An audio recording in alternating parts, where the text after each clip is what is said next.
Haleluya, haleluya, shalom blessed people. Kiranya berkat dan damai sejahtera Allah di dalam Tuhan Yesus Kristus menjadi bagian kita sepanjang hari ini. Bersama saya Pendeta Theodorus dari Rumah Berkat House of Blessing. Tema kita hari ini adalah menikmati hidup di dalam ketenangan. Firman Tuhan terambil dari Mazmur 131. Mari kita baca bersama firman Tuhan, 3 ayat pendek saja. Nyanyian Ziarah Daud. Tuhan, aku tidak tinggi hati dan tidak memandang dengan sombong. Aku tidak mengejar hal-hal yang terlalu besar atau hal-hal yang terlalu ajaib bagiku. Sesungguhnya aku telah menenangkan dan mendiamkan jiwaku, seperti anak yang disapih berbaring dekat ibunya. Ya, seperti anak yang disapih, jiwaku dalam diriku. Berharaplah kepada Tuhan, hai Israel, dari sekarang sampai selama-lamanya.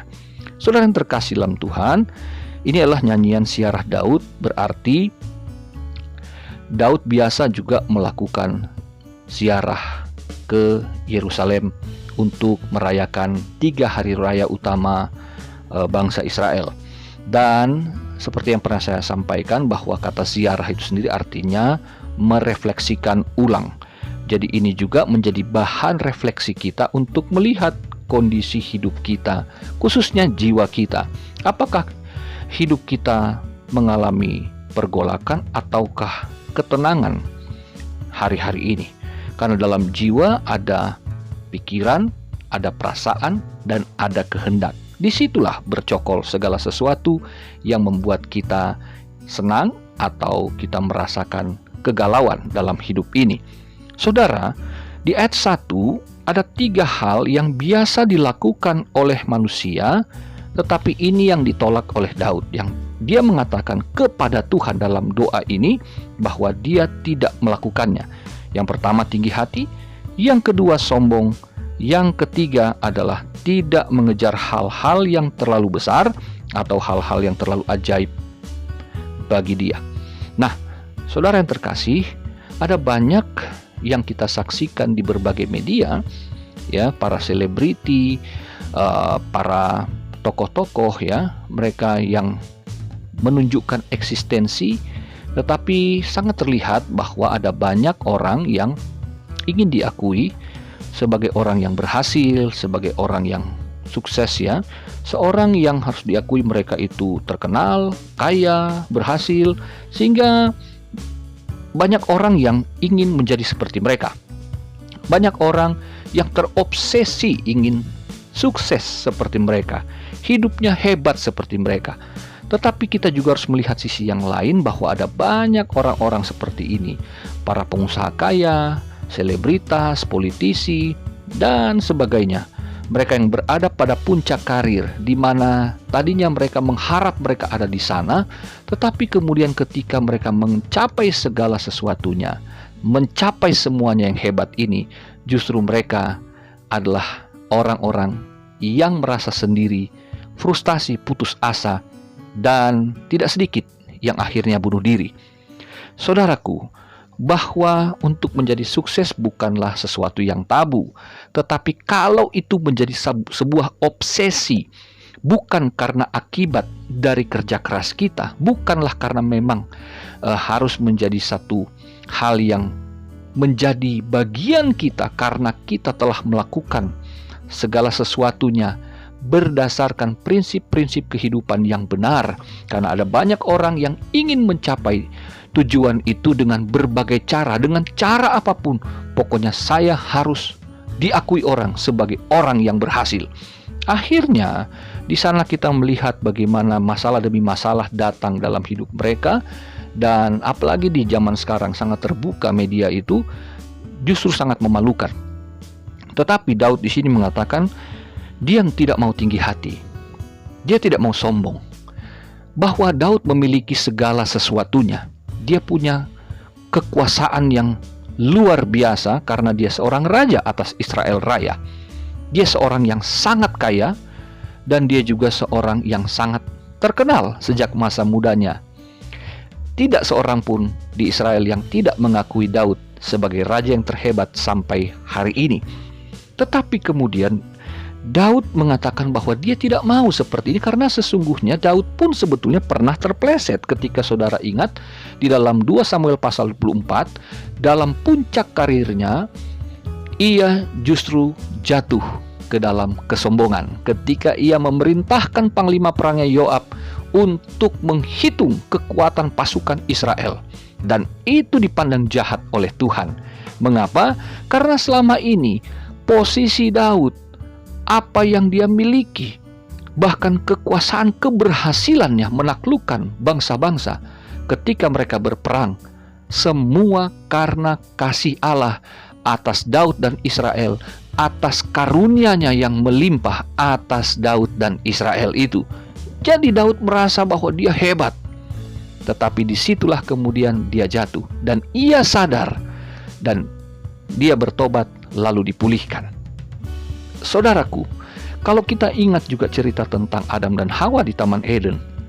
Hawa yang pertama digoda oleh iblis melalui ular itu, bahwa mereka disodorkan dengan satu tawaran untuk tidak puas, tidak cukup kamu serupa dengan Allah, kamu harus menjadi Allah itu sendiri.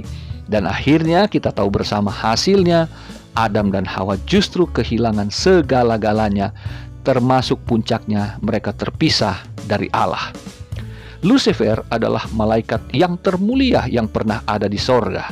Tetapi kitab Yesaya dan Yehezkiel mencatat, ia akhirnya jatuh dibuang Tuhan dari sorga karena ia meninggikan diri, ingin mensejajarkan diri dengan Tuhan. Saudaraku, inilah yang harus kita pelajari, bahwa ketika kita terobsesi akan hal-hal yang terlalu besar, kita mungkin bisa mencapainya.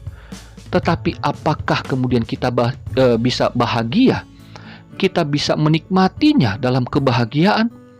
Saya pernah berbicara dengan seorang hamba Tuhan yang sudah almarhum, seorang pemimpin yang besar, gerejanya besar, seorang yang sangat populer.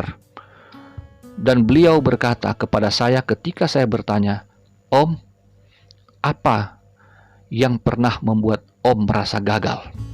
Dan beliau berkata, "Saya gagal menjadi seorang ayah.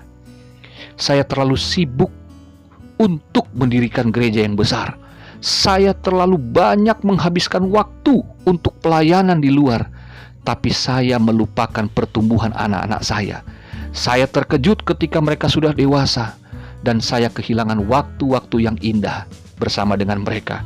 Dan saya merasa sangat sedih dan merasa gagal sebagai seorang ayah."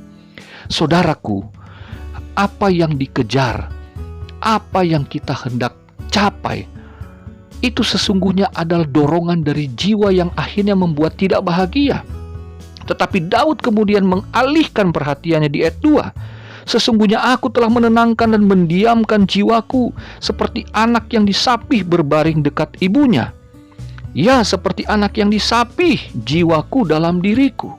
Ketika ia sadar bahwa segala sesuatu yang hebat-hebat ini ternyata tidak dapat membuatnya tenang dan bahagia, ia akhirnya kemudian sadar dan memilih untuk kembali kepada Tuhan. Bahwa dia sadar sebagaimana seorang ibu yang menyapih anaknya. Menyapih itu artinya mulai melepaskan pelan-pelan ketergantungan anak dari susu ibunya untuk mulai dia belajar makan makanan bayi yang lebih padat. Jadi di sini Daud merasakan bahwa sesungguhnya apa yang dia capai itu semua karena pertolongan Tuhan. Dari masa-masa susahnya sampai ia menjadi hebat dan sukses dan terkenal.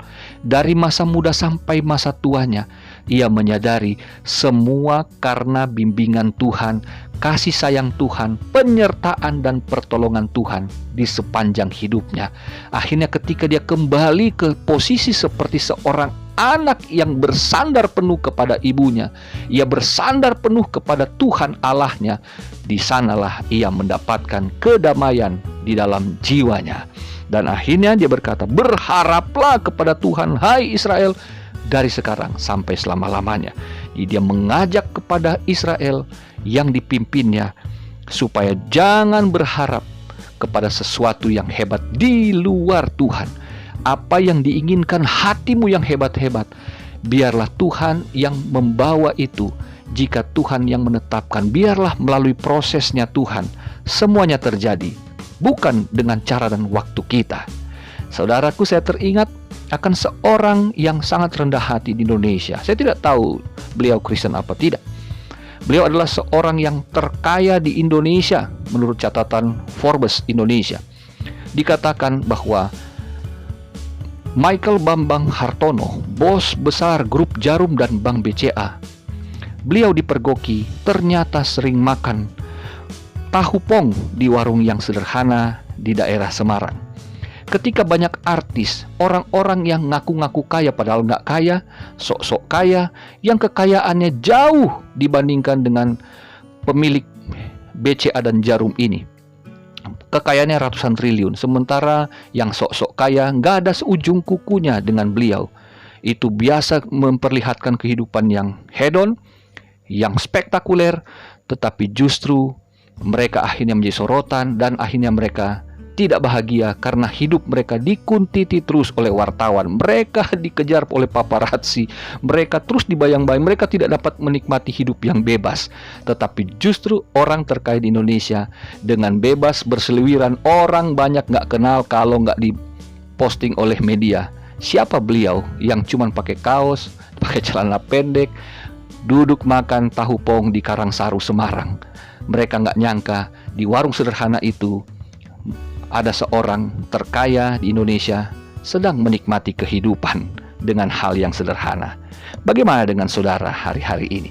Apakah saudara terobsesi ataukah saudara membiarkan Tuhan yang akan membawa saudara kepada puncak yang Tuhan tetapkan di dalam hidup orang-orang beriman, anak-anaknya yang dikasihinya? Kiranya menjadi perenungan kita bersama.